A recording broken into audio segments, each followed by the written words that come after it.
আমার আল্লাহ বলছেন তোমরা যদি প্রধানমন্ত্রী মুসলমান হও, যখন আল্লাহু আকবার, কোন মুসলমান যদি দেশের প্রধানমন্ত্রী হও, তুমি যদি ক্ষমতায় যাও, 4টি দফা চালু করবা। 1 নম্বর নামাজের আইন, 2 নম্বর যাকাতের আইন, 3 নম্বর ন্যায়ের আদেশ, 4th নম্বর অন্যায়ের নিষেধ। এই 4টি দফা দুনিয়ার কোন সরকার জমিনে যদি চালু করে, জমিনটা হবে নামাজের জমিন, জমিনটা হবে জান্নাতের জমিন। আজকে অন্যায় বন্ধের কোনো চেষ্টা নাই, কথা ঠিক কিনা? সুদ বন্ধের চেষ্টা নাই। আমার বাংলাদেশে এত মাহফিল, এত মাদ্রাসা, এত মসজিদ, তারপরে দেখা যায় বাংলাদেশে 68,000 গ্রামের ভেতরে এমন কোনো গ্রাম নাই 15.5 লোক সুদের কিস্তির সাথে জড়িত না আছে। হ্যাঁ, আপনার কি কিস্তি আছে? হ্যাঁ, কয় শাক ভাতে খাবো না, গোস্ত খা, স্বামীর কথা শুনবো না, ভাঙ্গা করে থাকবো না, ঝড় বাদল মানবো না, কিস্তি দেওয়া বন্ধ করবো না, যায়ান থাকিতে সাহেবের ডিউটি কোনোদিন অমান্য করবো না। হাইরে কিস্তি শেষ, সুদ খেলে কি যে হয় এটা আমরা বুঝতাম যদি আমরা কোরআনের জ্ঞান অর্জন করতাম, কথা ঠিক কিনা? মসজিদের ইমাম আমরা, আমিও 45 বছর ইমামতি করি, মসজিদে ইমাম আমরা নামাজ শেষ করে মোনাজাত করি, আল্লাহ তুমি দুনিয়ার ভালাই দাও, আখেরাতের ভালাই দাও। পাশে থেকে যত মানুষ আমিন বলে, তারই ভিতর কয়জন সুদের টাকার লেনদেন করে, কার সিসি লোন আছে, কার ব্যারাক আছে, কার ঠ্যাঙ্গামারা আছে, কার গ্রামীণ ব্যাংক আছে, আশা নিরাশা টাঙ্গাইল কার আছে। এইগুলি যদি ইমাম সাহেবরা তল্ল নিতেন, আল্লাহর ইজ্জতের কসম মসজিদে একটা মুসল্লি পাওয়া যেত না। সুদে করে টাকা লিয়া বড় জুব্বা ধারি লেদা জুম্মত, আল্লাহু আকবার, লাভ কি? কি লাভ? ইমানদারের উপর আল্লাহ সুদ হারাম করেছেন। আমার আল্লাহ কোরআনে বলছেন, ইয়া আইয়ুহাল্লাযীনা আমানু লা তাকুলুর রিবা, ইমানদাররা সুদ খায় না। জোরে বলেন ঠিক কি না? ইমানদাররা সুদ খাইও না। তাহলে ইমানদারের জন্য সুদ খাওয়া হারাম। কারণ কি? ইমানদার যদি সুদ খায়, ওই ইমানদারের ইমান থাকে না। জোরে বলেন ঠিক কি না? আমার দেশে সুদ এত চলে, সুদের ঠেলায় কেউ আমরা বাঁচতে পারতেছি না। যারা গরিব মানুষ কিস্তির টাকা নিচ্ছে তাদের কোনো দোষ নাই। এই দোষ হলো ধনী মানুষদের, এই দোষ হলো রাষ্ট্র শক্তির, কথা ঠিক কিনা? গরিব মানুষ কিস্তি নিল ভালো, আমরা মনে করছি যে ওরা মরে মরুক, আমরা বাঁচি, কথা ঠিক কিনা? কিন্তু এই আমরা যারা সিয়ারত বসেছে, আমি বক্তা, উনি হাদি সাহেব, উনি ব্যবসায়ী, উনি জমিওয়ালা, আমরা মনে করছি আমাকে টাকা আছে, কারেন্টের বিল আসলেই আমি দিয়ে দেবো। বলুন তো, আমারও এনারও বছরে হয়তো 2-1 মাসের কারেন্টের বিল বাকি পড়ে, কি ভাই? পড়ে না? যখন ডেট ওভার হয়ে যায়, আপনার স্ত্রী বলে, নাসিমের বাপ বিল দেওয়ার কথা ছিল, তুমি তো দেওনি, তাহলে ফাইন দেওয়া লাগবে। ফাইন মানে কি? জরিমানা। কথা কয়? ফাইন মানে জরিমানা। আর বাংলা হলো সুদ। তাহলে যার কে পল্লী বিদ্যুতের বিল বাকি পড়ে, তারও সুদের থেকে বাঁচলাম না। যাদের জমি আছে 40 বিঘা, 100 বিঘা, 150 বিঘা, তারকে যা দেখেন 10-15-20 বছরের খাজনা বাকি আছে। ওই খাজনা যখন কাছারির দেবার দান, বিনে সুদে খাজনা নিবে, হ্যাঁ যখন নিবে, এ ভাই মাপলালা ভাই কন্যাকে আপনার কথা, খাজনা নিবে, বিনে সুদে নিবে? তাহলে জমি আলাও বলো, বড় বড় ব্যবসায়ী যারা লক্ষ লক্ষ টাকা সিসি লোন করে ব্যবসা করছে, তারা মনে করছে যা হয় হোক, আমার তো আর ব্যাংক কারেন্টের বিলের বাকিও নেই, তারপরে জমিও নাই, আমি ব্যবসা করি। তখন আল্লাহ করছে তুই আরো বেশি মরুস। একটা করে ব্যবসায়ী বাংলাদেশে সুদভিত্তিক অর্থনীতির মানে নিয়ে 50 লাখ 100 কোটি 200 কোটি পর্যন্ত সিসি লোন করে বড় বড় ব্যবসায়ী এই বাংলাদেশে ব্যবসা করছে, কথা ঠিক কিনা? তাহলে ওরাও বলো, হাজিও বলো, বক্তাও বললাম, জমিয়ালা বললাম, ব্যবসাও বললাম, তাহলে দেখা যাচ্ছে পুরো বাংলাদেশ সুদের একটা মহা সমুদ্র। আল্লাহ নিজে বলছেন, ইয়া আইয়ুহাল্লাযিনা আমানু লা তাকুলুর রিবা, ঈমানদাররা সুদ খায়ও না। আল্লাহ এই কথা বলেন নাই ইয়া আইয়ুহান নাস লা তাকুলুর রিবা, ঈমানদার মানুষ সকল তোমরা সুদ খায়ও না, এ কথা বলা হয় নাই। বলা হয়েছে যাদের ঈমান আছে তারা সুদ খাবে না, কারণ ঈমানদার সুদ খেলে ঈমান থাকে না। কার কথা? আল্লাহ। আচ্ছা ভাই বলেন তো, এই যে মসজিদ, আপনাকে একটা লোক ওযুখানার থেকে ওযু করে মসজিদের সামনে যা ঢোকার সময় পায়ের স্যান্ডেল খুলে হাতত নিয়ে ভেতরে যাবে, যখন কোমর ছাপড়াছে তখন পেছনের দিক দিয়ে যদি বাতাস বাড়ায়, কোনো শব্দ হয়নি, গন্ধও বাড়ায়নি, এই মূর্খ মানুষটা যদি মনে করে আমার তো ওযু চলে গেল, কেউ তো জানলো না, গন্ধও পেল না, যাই না কেন মাঝত? কি ভাই কথা বলেন? এই মূর্খ মানুষ কি কোনোদিন ওইভাবে মসজিদত যায়? উনি আবার ঘুরে গেছে ওযু খারাপ, যে লোকের কাছ থেকে উঠে আসছে ওই লোক বলছে ভাই তুমি না এক্ষুনি ওযু করে গেলে, কি হলো আবার আলে গে, তোর কোথাও সমস্যা। কথা বল, একটা মূর্খ মানুষ ওযু চলে গেলে তাই মসজিদে নামাজের জন্য আর যায় না, কারণ ওযু আমার নাই, নামাজ পড়ে লাভ। আমার ভাইরা, কেউ যদি রোজা রাখি, দুপুরবেলা যদি 1 প্লেট ভাত খাই, বলুন তো আমাদের কি রোজা থাকবে? আমি নামাজ শুরু করেছি, সূরা ফাতিহা পড়া হয়ে গেছে, আমার ছেলে বলতেছে আব্বা দক্ষিণ পাড়ার আফজাল মিয়া আমাদের একটা গরু ধরে নিয়ে ঘরে নিয়ে যাচ্ছে। এই কথা শোনার পর আমি যদি নামাজের ভেতর থেকেই বলি বাবা আফজালকে একটু দেরি করতে বলো, আমি নামাজ পড়ে বাড়াই, নামাজ থাকবে? তাহলে নামাজ ভঙ্গের কারণ জানলেন, ওযু ভঙ্গের কারণ জানলেন, রোজা ভঙ্গের কারণ জানলেন। কেন বাংলাদেশে আলেমেরা ঈমান ভাঙার কারণের কথা বলে না? দাওয়াত লয়, ঈমান ভঙ্গের কারণে সুদ খেলে হয়, তাহলে সুদের উপরে চাউলও পাবে না আর মাদ্রাসাও চলবে না। হ্যাঁ কত বলেন আপনারা? কি হচ্ছে? সুদ এত বড় খারাপ, আল্লাহ নবী বলছেন সুদের ৭০টা অপরাধ। 1 নম্বর অপরাধ আল্লাহ রাসূলের সাথে যুদ্ধ করা, ঘোষণা দেওয়া, আর ৭০ নম্বর অপরাধ নিজের মাকে বিয়ে করা। নাউযুবিল্লাহ। এর মধ্যে ৬৮টা আছে। আমার দেশে নির্বিঘ্নে মাথায় টুপি, মুখে দাড়ি, গায়ে জুব্বা, সুদের টাকার লেনদেন করে করে আমরা শেষ হয়ে যাচ্ছি। দুনিয়ার কোনো শক্তি নাই এই জাহান্নাম থেকে তাকে রক্ষা করে, কথা ঠিক কিনা? আজকে এই কোরআনের মাহফিল হোক মানুষ অল্প, কিন্তু আমরা বসেছি কার ঘরের কাছে? কার ঘরের কাছে? আমার ভাইয়েরা, এই ঘরের ভিতর ঢুকতে কি দোয়া পাঠ করতে হয় বলেন তো?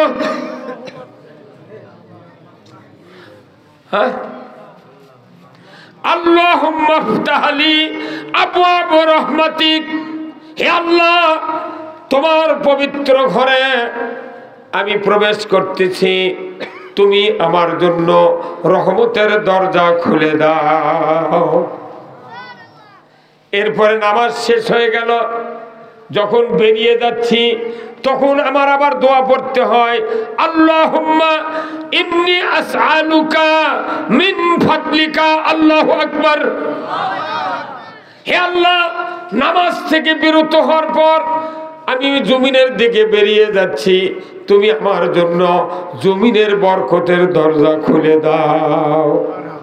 তার মানে কি, এই মসজিদের ভেতর ঢুকতে গেলে আল্লাহর রহমতের দরজার দিকে ধন্না দিচ্ছি। বেরিয়ে যাওয়ার সময় জমিনে আমি যা করি, ফসল উৎপন্ন, চাকরি, আমি যদি কল্যা লাগাই, আনাজ লাগাই, মূলা, কফি, গম, ভুট্টা, যা কিছু করি না কেন, ব্যবসা বাণিজ্য, চাকরি বাকরি, বরকত দেওয়ার মালিককে, জোরে কোন কে? তাহলে বরকতের জন্য দোয়া করলাম কার কাছে? রহমতের জন্য দোয়া করলাম কার কাছে? আমার ভাইরা, এই মসজিদ এত বড় গুরুত্বপূর্ণ জায়গা। প্রত্যেকটা ইমানদার মসজিদের ভেতরে ঢুকতে রহমতের দরজা খোলার জন্য আল্লাহকে বলে দিলাম, বরকতের দরজা খোলার জন্য আল্লাহকে বলে দিলাম। মোট কথা হলো, বরকত আর রহমত যদি কেউ পেতে চায়, আল্লাহর ঘরের বিকল্প জায়গা না। কথা ঠিক কিনা? আপনাকে অনেকের বাড়ি আছে ভাই, মোবাইল আছে, পকেটে মোবাইল আছে, দেখবেন প্রায় বাড়িতে যদি মাটির বাড়ি থাকে, দেখবেন যে মাটির বাড়ি সব জায়গায় কোনো টাওয়ার পায় না। কথা ঠিক কিনা? দেখবেন যে একটা ঘরের জানলার মোবাইল তুলে কিরিং কিরিং করে বাজে। আবার আপনি যেখানে শুয়ে আছেন ওখানে টাওয়ার নাই। তার কারণ কি? যেখানে টাওয়ার সেখানে মোবাইল থাকে। কথা ঠিক কিনা? তাহলে আপনার টাওয়ার ছাড়া দুনিয়ার কোনো মানুষ আপনার মোবাইলে কোনো রিং ঢুকাতে পারবে না। কথা ঠিক কিনা? একটু কথা বলেন না ভাই, কথা বলেন না। আপনার মোবাইল কি বলতেছে? টাওয়ার ছাড়া কি মোবাইলে রিং আসবে? টাওয়ার ছাড়া যেরকম মোবাইলে রিং আসে না, মসজিদে যাওয়া ছাড়া ইমানদার রহমত আর বরকতের ভাগ্য অর্জন হবে না। এই বাংলাদেশে এই যে 65তম অধিবেশন, আপনাকে কততম? 65তম। তাহলে 65 বছরে যদি একজন করে লোক ভালো হলো নি, তাহলে ফজরের সময় 65 জন জুম্মাত পাওয়া গেল নি। আছে 65 জন হয়? হ্যাঁ, কি এমনও গ্রাম আছে আলহামদুলিল্লাহ, হলে তাহলে ভালো। এমনও গ্রাম আছে হয়তো গ্রামের লোক মুয়াজ্জিনি করলো 2, 3, 4 বছর, যখন ওই কমিটির লোক বাদ দেয়, উনি আর জুম্মাতি আসে না। হ্যাঁ, কথা কোন টাকা জুম্মাতি আসে না। উনি মনে করতে মুয়াজ্জিনের চাকরি বাদ দিয়েছে, আমি আর জুম্মাতি যাবো না। কিন্তু মুয়াজ্জিনি কি শর্ত জুম্মাত যাওয়ার? হ্যাঁ, কথা কি? তাহলে এই মসজিদগুলা আপনি যদি আল্লাহর রহমত পাবার চান তাহলে মসজিদে আসা লাগবে, বরকত যদি পাবার চান তাহলে মসজিদে আসা লাগবে।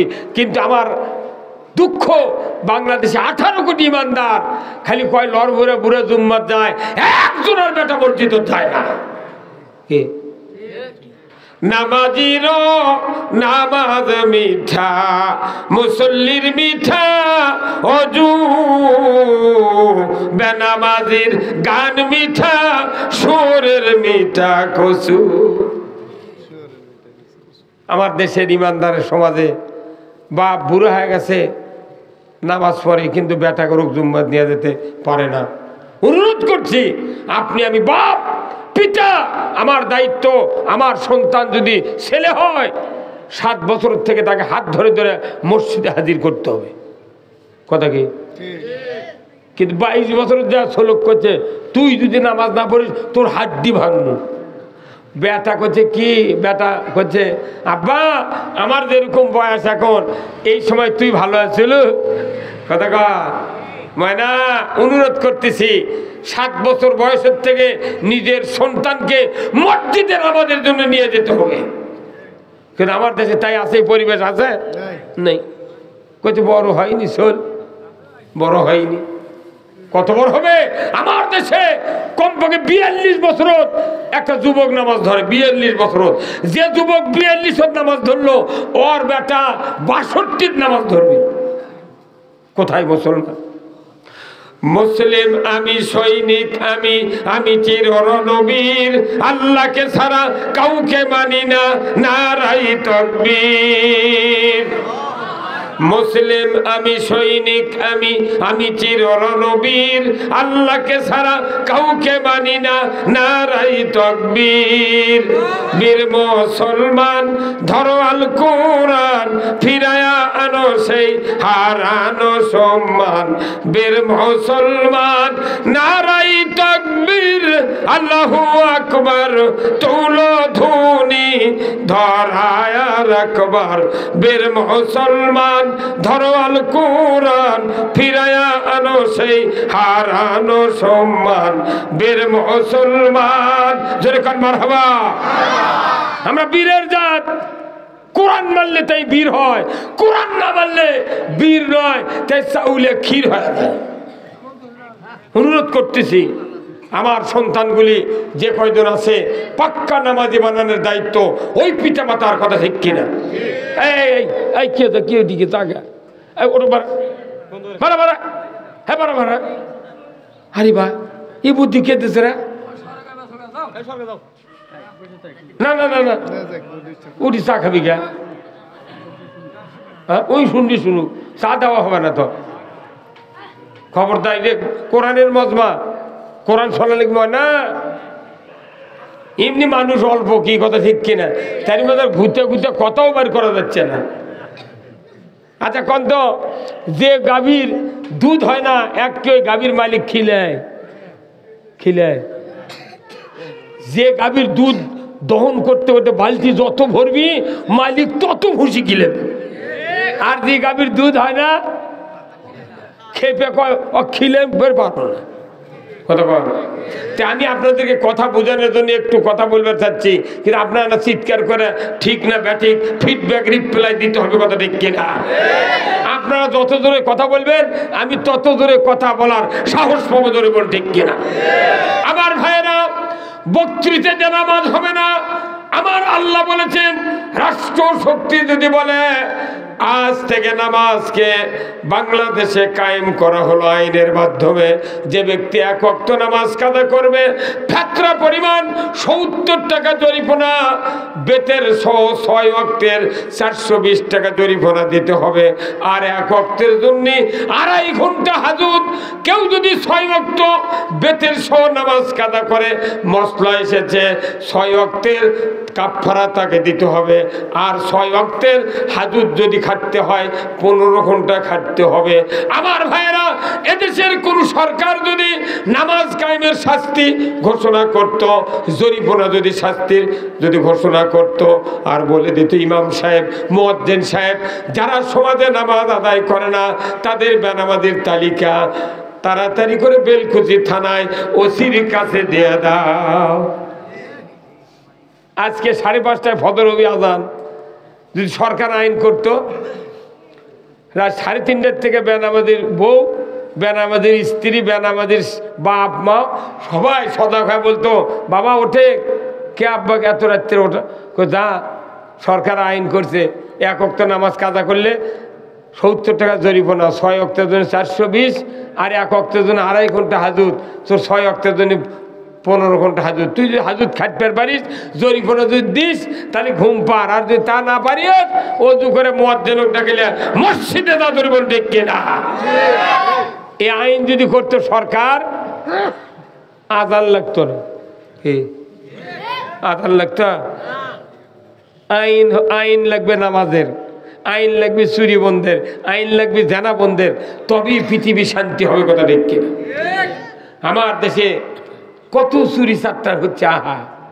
আমার ভাইয়েরা, আল্লাহ রাব্বুল আলামিন বলেছেন ওয়াসসারিকু ওয়াসসারিকাতু ফাকতাউ আইদিয়াহুমা। চোর আর চোরনি যদি ধরা পড়ে 5টা গ্যারান্টির পর হাত কেটে দেওয়া হয়।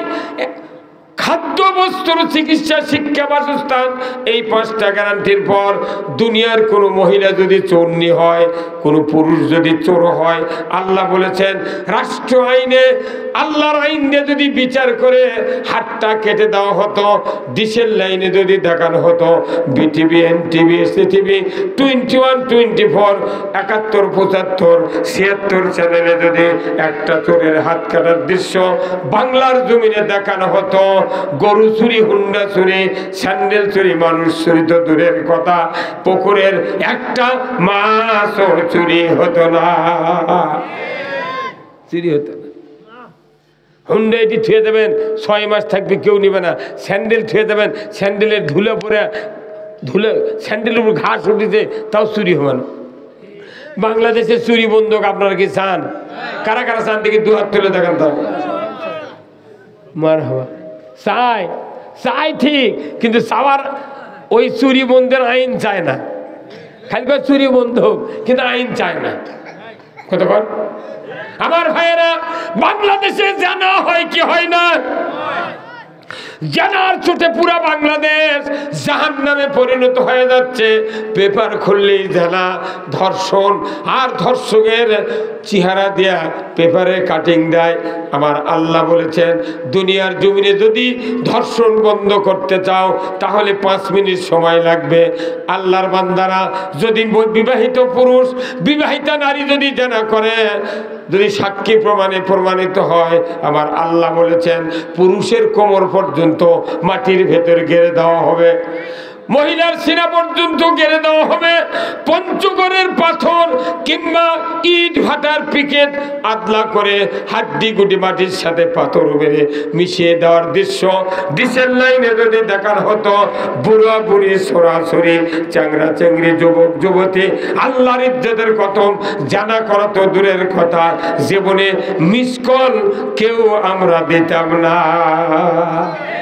কেউ মিস কল দিতাম না। অথচ আমরা মসজিদে ইমামরা বক্তৃতা দিচ্ছি জানা করবেন না। জানার তখন বিচারের কথা মসজিদে বক্তৃতা দিই আমরা ইমামরা, তখন দেখা যায় শাস্তির কথা শুনে কিছু কিছু মুক্তাদি ওই চোখ মুজে কাল্লা সাবরায়। তখন আমার বিশ্বাস হয় এই ব্যাটার এই কাম। আমরা তো কই জানা করবেন না, তখন এই যারা জানা খর তারা কয় কি জানি, মনে মনে কয় সুযোগ পালে হুজুর তোমার বাড়িও ছাড়ব না। মেলা হুজুরের মিটিং বার করে নিয়ে গেছে, যায়নি? মেলা ছাত্র মেলা ছাত্রী নিয়ে চলে গেছে। তাহলে বাংলাদেশে যদি কোরআনের এই আইনটা থাকতো, আমার দেশে জানা করে তো দূরের কথা, মিস কল কেউ দিতাম না। কি পরিবেশ! আল্লাহ রসুল আজ থেকে 1500 বছর আগে এই কোরআন দেয়া পৃথিবী শাসন করেছিলেন, যেখানে চুরি ছিল না, ধর্ষণ ছিল না, যেখানে কোনো ঘুষ ছিল না, কোনো জানা ছিল না, যেখানে কোনো অন্যায় ছিল না। আজকে সেই কোরআন আমাদের কাছে আছে, অথচ সমাজের চরিত্র, সমাজের চেহারা দেখলে মনে হচ্ছে সমাজটা একবারে পাল্টায় গেছে। রসুলের ওই সমাজ আর বাংলার সমাজ নাই, জনগণ ঠিক কিনা? আমার ভাইয়েরা, আমি আপনাদেরকে বলতে চাই, এই সমাজ পরিবর্তনের জন্য 1 নম্বর দায়িত্ব আমাদেরকে নামাজি হতে হবে। আমার আল্লাহ বলেছেন ইন্নাস সালাতা তানহা আনিল ফাহশাই ওয়াল মুনকার। আমার আল্লাহ বলেছেন নিশ্চয় নামাজ মানুষকে অশ্লীল ফাহিশা কাজত থেকে দূরে রাখে। জোরে কন্যা মারহাবা। আমার রাসূল বলেছেন যে ব্যক্তি নিয়মিত নামাজ আদায় করবে, আযান হলো ফজরের, মসজিদে আসলো, কখন জোহরের আযান পড়বে অন্তরটা লটকানো থাকলো, আমার রাসূল বলেছেন ওই মুসল্লি যদি 5 ওয়াক্ত নামাজ এইভাবে মৃত্যু পর্যন্ত জামাতের সহিত আদায় করে, এই লোকটার কিয়ামতের দিন আমার রাসূল বলেছেন আরশের নিচে আল্লাহ তাআলা জায়গা দিয়ে দেবে। এই বাড়ির কাছে আযান, এমন দেখা যায় মসজিদের নিকটে যার বাড়ি এই জীবনে মসজিদে আসে না, লাভ কি? হে আল্লাহর ঘর, হে আল্লাহর ঘর কিয়ামতের দিন আল্লাহ বলে আমার ঘর, তোমরা চলে যাও জান্নাতে। ওই ঘর বলে আল্লাহ আমার ভেতরে যারা নিয়মিত নামাজ আদায় করেছে ওদেরকে আমার পেটের মধ্যে দাও, আমি ওদেরকে ছাড়া তোমার জান্নাতে যাব না। আল্লাহু আকবার। যারা জীবনে জুম্মার ঢোকেনি, খালি শুক্রবার করে নামাজ পড়ে, বাংলাদেশে খালি শুক্রবারে নামাজ পড়ে কমপক্ষে 11 কোটি লোক। ঢাকার থেকে শুরু করে আপনাদের এই বেলকুচির এই কি দেলুয়া, এই দেলুয়া মসজিদ পর্যন্ত, মানে এই মসজিদ পর্যন্ত, এদের থেকে ঢাকা বয়তুল মোকাররম, পুরো বাংলাদেশে যত মসজিদ আছে 11 কোটি লোক খালি শুক্রবারে নামাজ পড়ে। তো যারা জুমার দিনে নামাজ পড়ে এর নাম হলো শুকুর আলী। এর নাম কি? শুকুর আলী। কতক্ষণ? যারা খালি রমজান মাসে আসলে নামাজ ধরে এরা রমজান আলী। যারা 2 ঈদের নামাজ পড়ে আর বাদ বাকি পড়ে না এরা হলো ইয়াদ আলী। যারা কদরের রাত্রিতে নামাজ পড়লে এরা কদর আলী, মেরাজের রাত্রে নামাজ পড়লে এরা মেরাজ আলী। যারা বরাতের রাত্রে খাদ্য অর্থ ভাইরাল হওয়ার জন্য আল্লাহর কাছে ধর্ণা দিল এরা হলো বরাত আলী। তাহলে শুকুর আলী, রমজান আলী, বরাত আলী, মেরাজ আলী, কদর আলী, কয় আলী হলো? এই 5 আলী বাংলাদেশে বাদ দিলে আর নামাজই নেই। কথা কর। আপনি যদি মারা যান, আমি যদি মারা যাই, আমার একটা নামাজে বেটা যদি থাকে, খালি দোয়া করলেই আমার জীবনের গুনাহ আল্লাহ মাফ করে দেবে। আপনি একটা বাটাক নামাজি করে থুয়ে আপনি মারা যেতে পারলেন না, লাভ কি? কি লাভ? কি লাভ? আমার ভাইয়েরা, আল্লাহ নবী বলেছেন একজন মানুষের যখন মৃত্যুর সময় এসে যাবে, শয়তান দুই দিকে মায়ের সুরতে বাবার সুরতে বসে যাবে। ওই মালিকের ওই মানুষের যদি জবান বন্ধ হয়ে যায়, আমার নবী বলেছেন অন্তিম শয্যায় শায়িত ব্যক্তি যদি কাউরো মা বাবা হয়, তার একটা সন্তান যদি হাফেজে কোরআন হয়, আলিম হয়, কারি সাহেব হয়, কোরআন প্রেমিক হয়, মুত্তাকি পরহেজগার হয়, ওই মা বাবার যাকাত দানের সময় সে যদি ওযু করে কোরআনের সূরা ইয়াসিন তেলাওয়াত করতে থাকে, আমার রাসূল বলেছেন ওই পিতার মুখের জবান বন্ধ হতে পারে কিন্তু কানের শ্রবণ শক্তি রহিত হয় না, কলিজার অনুধাবন শক্তি রহিত হয় না। আমার রাসূল বলেছেন ওই বাবা যখন চিন্তা করবে এই তো আমার সেই সন্তান, আমি যাকে মাথায় ব্যাগ নিয়ে টোপলা নিয়ে হাফিজিয়া মাদ্রাসা, কওমি মাদ্রাসা, আলিয়া মাদ্রাসায় দেয়া আলেম তৈরি করেছিলাম, এই তো আমার সেই বেটা আমাকে কোরআন শোনায় দিচ্ছে। রাসূল বলেছেন কোরআন তেলাওয়াতের সাথে সাথে দুই দিকের দুই শয়তান ভাগিয়ে যাবে। এক শয়তান বলেছিল আমি 50 বছর তোমাকে লালন পালন করেছি রে বেটা, আমি নিজে না খাইয়া তোমাকে খাওয়াইছিলাম, নিজেদের দিনে নতুন জামা না পরিয়া তোমাকে পরাইছিলাম, বেটা আমি মরণের সময় ইহুদি ধর্ম গ্রহণ করে মারা গেছি।